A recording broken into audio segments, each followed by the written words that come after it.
Amigas y amigos de Epicentro, vamos a hacer hoy una entrevista para entender, no sé si sea tan fácil de entender, el escenario en el que hemos quedado este viernes a partir de dos decisiones trascendentales que ha tomado el gobierno. Por un lado, la Subcomisión de Acusaciones Constitucionales decidió acusar constitucionalmente e iniciar el proceso para inhabilitar al presidente Castillo por traición a la patria por esta entrevista que ustedes recordarán que le dio al periodista Fernando del Rincón, en la que dice que la consulta, que se le puede consultar a los ciudadanos si le damos salida al mar a Bolivia. Eso lo considera, al menos la Subcomisión de Acusaciones Constitucionales, una traición a la patria. Entonces ahí se abre un escenario para el presidente y para el gobierno. Simultáneamente, casi simultáneamente, en la tarde, la Comisión de Constitución decidió hundir el proyecto por el que el gobierno y el primer ministro concretamente había dicho: quiero ir al Congreso a presentar una cuestión de confianza para que ustedes debatan ese proyecto. Bueno, ellos no esperaron a que llegara ese punto y simplemente hundieron el proyecto. Así que dicen que uno debe tener siempre de consejero un cura, un médico y un abogado. En este caso hay que tener siempre un constitucionalista que nos ayude a entender qué es lo que pasa, y por eso mi invitado en este momento es el doctor Omar Cairo, que nos ayude a entender este escenario, si es que se puede. Doctor Cairo, gracias por estar en Epicentro.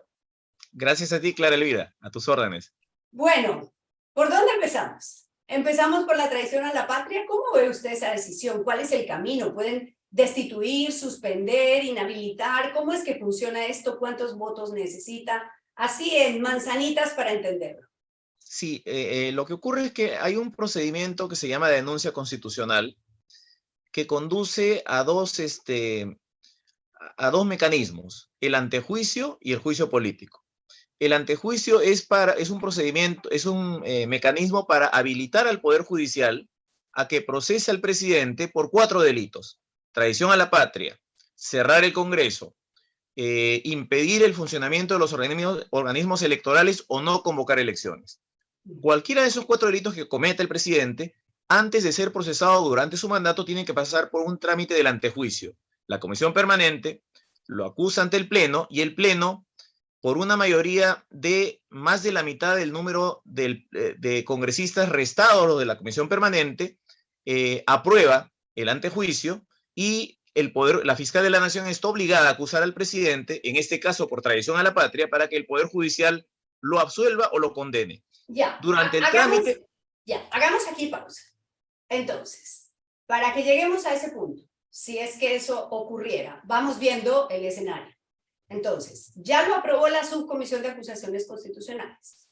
Ahora va a la Comisión Permanente. Y en la Comisión Permanente hay 32 integrantes, entiendo. ¿Cuántos votos necesita para pasar al Pleno? La mayoría de los 32 integrantes, la mayoría simple, y en el Pleno, para que sea aprobado, la mayoría de los 130 menos los 32, o sea, de 90, la mitad más uno de 98. De 98, o sea, 50. Digamos, o sea, porque 50. La mitad de 98 es 49 más 1, 50. Exactamente. Con 50 votos estaría aprobándose la denuncia constitucional por antejuicio y, por lo tanto, la fiscal de la Nación quedaría obligada a denunciar al presidente ante el Poder Judicial por traición a la patria. Ajá. El Poder Judicial será el que lo absuelva o lo condene. Y mientras dure el proceso, él queda suspendido y asume la vicepresidenta. ¿De acuerdo? Ajá. Eso es lo que tendría que pasar en la ruta prevista en la Constitución, pero el Congreso, la subcomisión, ha hecho algo un poco extraño. Ha planteado la denuncia por traición a la patria, pero afirmando que es una infracción constitucional, con lo cual lo que pretende es que la Comisión Permanente acuse ante el Pleno al presidente, y cuando esto es un juicio político por infracción constitucional, le ha dado esa forma, que el Pleno, con una votación de 2/3 del número de miembros, menos la Comisión Permanente, o sea, 2/3 de 98, o sea, suspenda, 66, digamos. Sí. 66 de 98. Ha pedido... Es decir, descontando la Comisión Permanente, que no puede descontando. Votar. Ya. Exacto. Eso ahí y es lo que le ha pedido, conseguirlo. Sí, pero según el informe, que si es aprobado por la Comisión Permanente y si el Pleno lo aprueba, lo que pide es que se le inhabilite al presidente. Una cosa extraña por lo siguiente, no Sí. se puede inhabilitar a un presidente sin destituirlo previamente, porque no ha pedido la destitución. Ajá. Entonces, el presidente, con un poco de cinismo, podría decir, está bien, acepto la inhabilitación, aunque no necesita aceptarla, pero la voy a cumplir cuando termine mi mandato, porque no me han destituido. Pero más Y allá no de se eso, puede considerar que es automático si uno está inhabilitado para ejercer un cargo público, pues está inhabilitado desde ya y entonces no puede ejercer el cargo público actual que tiene. no, porque estamos hablando de procedimientos sancionatorios y cuando hay un procedimiento sancionatorio hay que ser preciso en lo que se pide, en lo que se imputa y qué condena se solicita para el acusado. Entonces, si piden inhabilitación, él puede decir claramente, están previstas 3 sanciones, suspensión, destitución e inhabilitación. Y a mí me están sancionando con la inhabilitación. Bueno, debe ser cuando yo termine de ejercer el cargo por el cual no he sido destituido, que es la presidencia. Sin embargo, esto sería una defensa que creo que es secundaria respecto del hecho que la traición a la patria no puede ser materia de un juicio político, porque es un delito y entonces el Pleno no lo puede sancionar, no puede castigarle la traición a la patria, lo tiene que castigar el Poder Judicial, porque es un delito de los que están previstos en el 117 para ser procesado judicialmente el presidente durante su mandato. Entonces, Ahora, esto es una maniobra que pretenden hacer, creo, de tratarlo como juicio político para ellos inhabilitarlo y hacer eh, esta conversión consistente en que inhabilitar significa destituir y sacarlo del cargo. ajá, ahora, si se dan cuenta de que cometieron un error por mala fe o por ignorancia o por equivocación y que lo que deberían hacer sería un antejuicio, se pueden devolver, digamos, este proceso es reversible, es decir, en el pleno, en la comisión permanente pueden decir, bueno, no, lo que hay que hacer es iniciar el juicio político y nos El vamos antejuicio. a que la fiscal lo decida. Iniciar el antejuicio. Iniciar el antejuicio. O sea, ya Iniciar el antejuicio, perdón, sí. encarrilarlo, sacarlo del juicio político y pasarlo al antejuicio. ¿No es Exacto. cierto? Sí, creo que la Comisión Permanente puede decirle a la subcomisión, devolverle el informe y decirle, miren, lo están acusando por traición a la patria. Esto es un delito, el Pleno no puede condenarlo. Lo único que puede hacer es habilitar su procesamiento. Y por lo tanto, cuando acusen correctamente ante el Pleno, nosotros como Pleno, lo que vamos a hacer es habilitar su procesamiento y será la fiscal la que lo acuse. Y con eso se consigue la suspensión del presidente durante el proceso penal. O sea, Ya. ¿Eso durante es 3 años. automático? Sí, es La, una consecuencia prevista en el 114, inciso 2. Cuando el presidente está sometido a proceso judicial, conforme al artículo 117, se suspende su cargo, el ejercicio de su cargo. se suspende Ya, y asume la en la vicepresidenta. línea de sucesión la vicepresidenta. Exacto. También tenemos que decir que hoy decidieron que tiene 5 días el ponente para decidir qué hacer con la vicepresidenta, porque también Sí, están acusando a la vicepresidenta por el caso, están procesando, digamos, en la subcomisión a la vicepresidenta Dina Boluarte por el caso del Club Apurímac. Pero eso se ha ralentizado, o sea que podrían aplazarlo un poquito más mientras deciden. exactamente. Pero prescindiendo por un instante del tema procedimental, que es el segundo, es la segunda, la vía correcta, la del antejuicio, y Ajá. que tendría que encarrilarlo, y por lo tanto la Comisión Permanente enmendar este informe aprobado, la traición a la patria no existe, porque la traición a la patria es un delito muy grave que consiste, según el Código Penal, en someter a parte o todo de la República a la dominación extranjera o a hacer independiente a parte del país. Entonces, cuando el señor Castillo dice en una entrevista con Fernando del Rincón, yo respaldo el reclamo boliviano de salida al mar y voy a consultarle al pueblo al respecto. ¿Él está haciendo independiente a parte del Perú? No. ¿Él está sometiendo a parte del Perú o todo a la dominación extranjera? De ninguna manera. Además, ni siquiera está en términos coloquiales afectando territorio peruano, porque el reclamo de Bolivia para salir al mar no es por Perú, es por Chile. Bolivia, su salida natural al mar es por Arica, y Arica es chileno hoy día. Entonces, lo que quiere Bolivia es salir por Chile, y si Perú respalda eso, quiere decir que está respaldando un reclamo boliviano respecto de Chile. Entonces, ¿qué dicen algunas personas? El problema es que lo que dice Castillo como presidente es obligatorio, vincula al Perú. Bueno, si vinculara al Perú, Bolivia ya estaría exigiendo que se haga esa consulta, porque estaría obligado el Perú. Claro. Si vinculara al Perú, Chile ya habría roto relaciones con Perú por haber respaldado el pedido de Bolivia de salir por Chile. Pero nada de eso ha pasado, porque es una declaración sin ningún valor jurídico, sin ningún valor de ningún tipo. Porque según el ordenamiento peruano, la única forma que se puede válidamente establecer límites distintos a los actuales, porque imagínate que esto en la imaginación de los que plantean esto, imagínate que Castillo hubiera querido entregar parte del litoral peruano a Bolivia, eso no lo puede hacer con una declaración ante un entrevistado. Claro. No lo puede hacer de ninguna manera, porque el único habilitado, según la Constitución, es el Congreso. El Congreso tendría que aprobar el nuevo Tratado de Límites. Entonces, esto no tiene ningún sustento, es estridentemente infundado. Ya. Ahora, por lo tanto, sí. El problema es el siguiente, yo lo veo de esta manera. Cuando venga la OEA, la misión, Castillo va a decir, a mí el Congreso me quiere sacar del cargo. ¿Y cuál es mi prueba?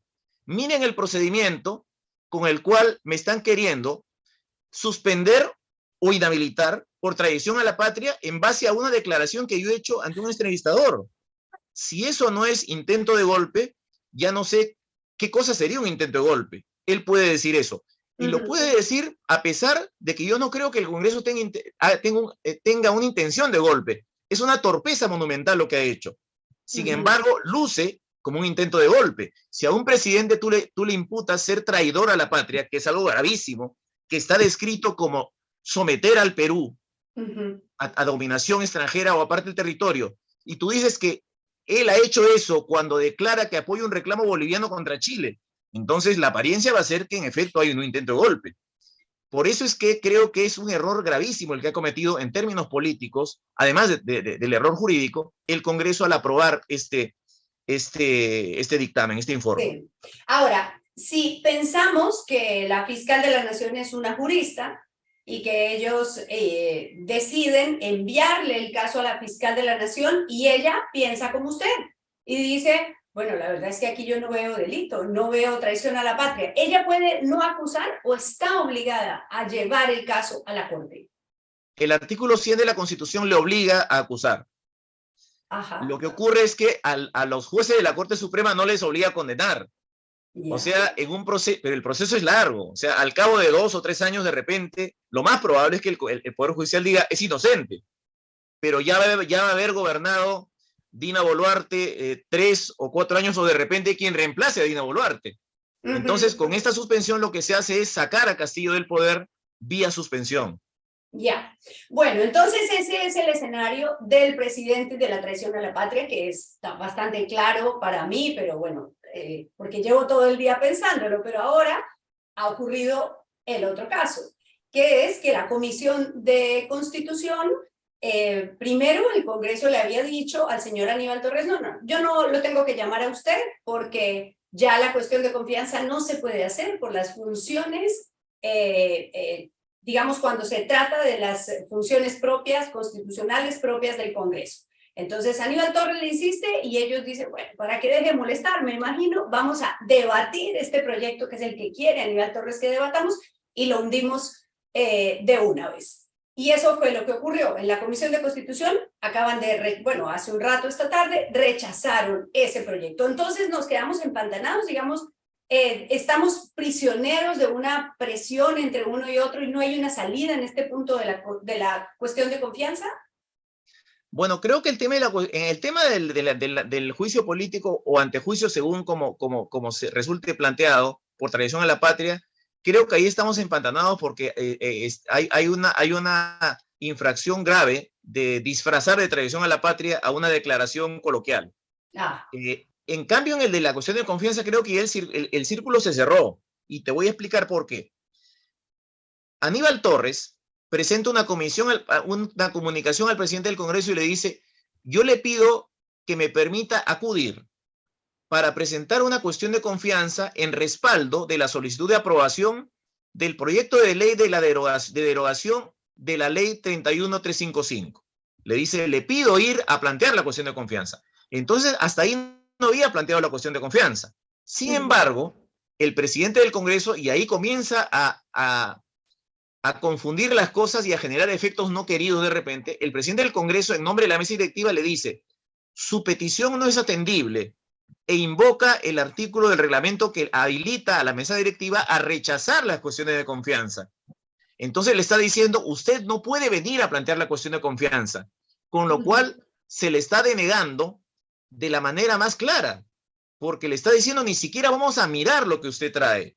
¿Y por qué le dice eso? Le dice porque las cuestiones de confianza no se pueden hacer sobre reformas constitucionales. Y además, porque la ley 31355 cuya derogación usted pide, o planteó el presidente y usted va a hacer cuestión de confianza, esa ley ha sido convalidada por el Tribunal Constitucional, entonces, por lo tanto, es improcedente. Hay dos cosas. En primer lugar, el proyecto de derogación de la ley 31355 no es una reforma constitucional, porque la ley 31355 es una ley de desarrollo constitucional, una ley que explica la Constitución, no que la cambia, ni que esté incluida en la Constitución. Ese es un primer argumento equivocado de la respuesta del presidente del Congreso. Y el segundo, también es errado porque él dice, como el Tribunal Constitucional ya dijo que la ley 31355 es válida, entonces es improcedente pedir su derogación y hacer cuestión de confianza, y eso no es cierto. Que el Tribunal Constitucional diga que una ley es válida, exactamente, no quiere decir que sea perpetua, quiere decir que debe seguir vigente hasta que el Congreso la cambie, y el presidente de la República ha pedido que la cambie, y el presidente del Consejo de Ministros ha dicho, hago cuestión de confianza del pedido de que la cambie, y está todo impecable, pero el presidente del Congreso le dice, esto no es atendible, y lo rechazamos como mesa directiva. Entonces, él en ese momento, como representante de la mesa directiva, estaba haciendo algo que no se esperaba del presidente del Congreso, del Consejo de Ministros, y estaba rechazando la cuestión de confianza. Y el artículo 132 de la Constitución dice, cuando se rechaza una cuestión de confianza, el presidente del Consejo de Ministros y los ministros están obligados a renunciar. Por eso es que él tenía que renunciar en ese momento. Sí, pero entonces usted me está diciendo que lo que hubo fue una negación fáctica de la cuestión de confianza. No fue fáctica, fue manifiesta. Pero si no lo debatieron, no hubo debate. Pero el presidente del Congreso la dio por presentada. Fáctica es cuando el ministro la entiende denegada. Aquí no, aquí el presidente del Congreso es el que la denegó, como representando a la mesa directiva. ¿Qué dice? Su pedido no resulta atendible explícitamente, y le dice, es importante advertir que el reglamento establece el rechazo de plano contra las cuestiones de confianza. Entonces le estaba rechazando la cuestión de confianza. Esto no es fáctico, esto es documentado. Por eso es que ese día Aníbal Torres lo que debía hacer era presentar su renuncia y el gabinete caer y nombrarse otro gabinete. Pero él no entendió eso y le dijo, mire, yo todavía no planteo la cuestión de confianza, por favor recíbame. Entonces, ¿sabe lo que iba a pasar en ese momento? El presidente del Congreso le iba a responder lo mismo, y entonces ya él no podía en la segunda respuesta decir, ahora entiendo que me están rechazando la cuestión de confianza, porque ya había este rechazo real, él lo había interpretado como que no era rechazo, ya no podía, ante una segunda respuesta, decir que se le habían rechazado. Pero eso es hipótesis, porque nos habíamos quedado en que Aníbal Torres dijo, yo no he presentado nada, no voy a renunciar, por lo tanto, entonces le pido de nuevo que me reciba. ¿Para qué? Para hacer cuestión de confianza del proyecto de derogatoria de la 31355. Y bueno, ese pedido tenía sentido en tanto estuviera pendiente de debate, de discusión, la derogatoria de la ley 31355. Pero esta mañana el Congreso ha dicho, el proyecto de derogatoria pasa al archivo, se acabó. Entonces, cuando Aníbal Torres vaya al Congreso a decir, pido, haciendo cuestión de confianza, que se apruebe la ley derogatoria, el proyecto de ley derogatorio, el presidente del Congreso le va a decir, señor, ese trámite ya terminó. Ya está archivado. O sea, ya perdió esa posibilidad del gobierno. De hacer cuestión de confianza respecto de ese proyecto. Porque Sí. ese proyecto, porque siempre la cuestión de confianza, es importante tenerlo presente, está vinculada a un pedido que se hace al Congreso respecto de una norma, de una medida. En este caso, la norma era la ley derogatoria de la ley 31355. Pero como esta ya se archivó, este proyecto ya se archivó, él ya no puede decir, pido que se apruebe, porque ya el Congreso estableció que no lo va a aprobar válidamente, porque lo que ha pasado hoy día, nos guste o no, es válido. Tiene el derecho el Congreso, a través de su Comisión de Constitución, de decir se archiva, porque consideramos que no corresponde llevarlo al Pleno. Sí.